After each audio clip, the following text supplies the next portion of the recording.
Tony Tukumbo Fernandez Show is all about promoting the true life and success stories of African and Caribbean achievers around the world. If there's a product or initiative you wish to share, feel free to give us a call. The number is 0788 280 9005.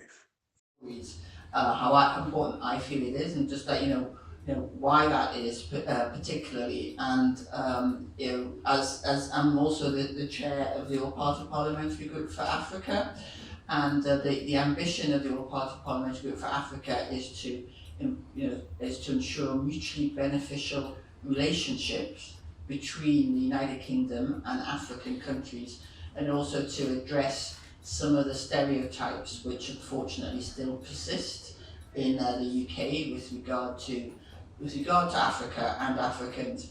And a lot of those stereotypes, come from a lack of stories, a lack of true, real stories about Africa, African history, and the real stories of the relationship between the UK and African countries over many centuries. And so I grew up I'm the MP for Newcastle Central and West, and yes, there are black people in Newcastle, unfortunately,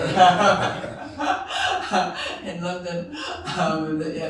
Sometimes find that hard to believe, but there's thriving communities in Newcastle. But growing up in Newcastle in the 70s, I had no stories really of Africa or Africans.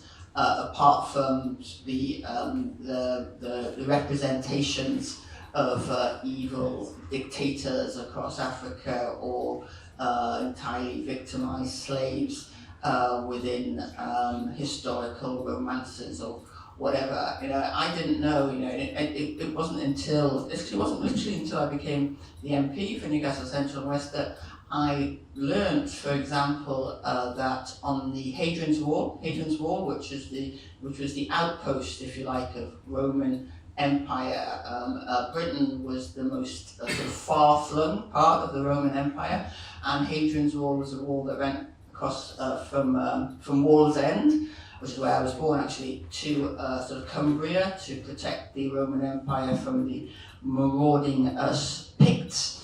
And on that wall were stationed soldiers from all over the Roman Empire, and historical analysis, and a historian called David Olusoga, who's actually from Gateshead, just next to Newcastle as well, has in his series or his book Black Britain, sort of brought out that on the wall there were African soldiers. There's African DNA. There was actually a unique Roman god that was only found in Newcastle, and we think it was an African soldier who brought that god to Newcastle on the wall. And that part of the wall was probably the most diverse area in Britain at the time. Diverse in terms of people from all over the Roman Empire being there. And now, it's a place which is equally diverse, that part of Newcastle where the wall runs. We have some fantastic Nigerian restaurants. It's one of the things I felt that Newcastle missed for many years, and now we have some fantastic Nigerian and Ghanaian restaurants around there.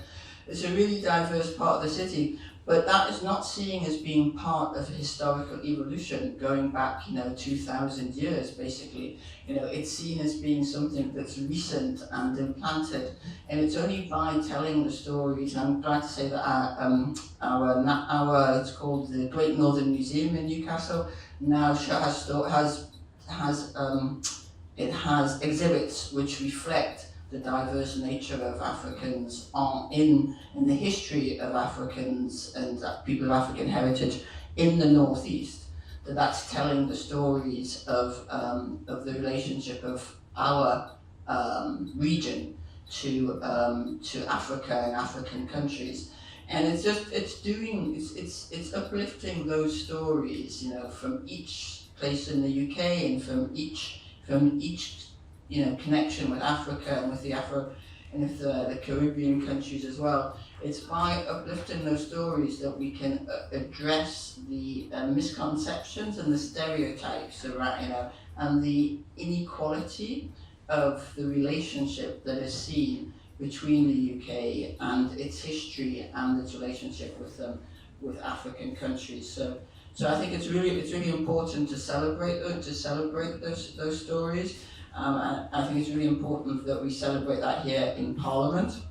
I always try to make sure that we're giving a voice to the African diaspora in the UK.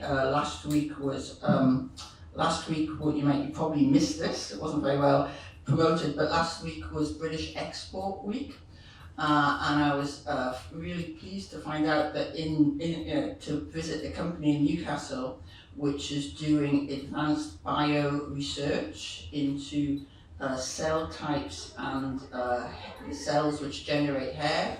The research scientist is from Nigeria, and they are developing, as part of that, better products for Nigerian hair. Well, sorry, not Nigerian hair, black hair types. And as a kid in Newcastle, I could not find the black hairdresser. Now there are, but I'm really pleased that that kind of the history that.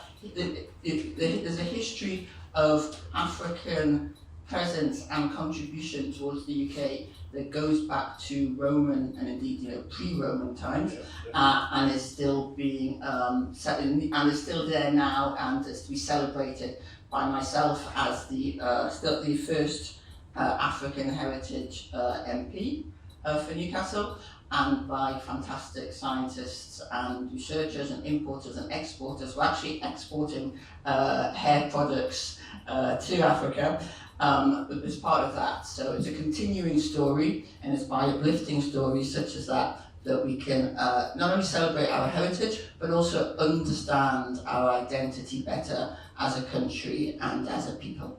Thank you very much.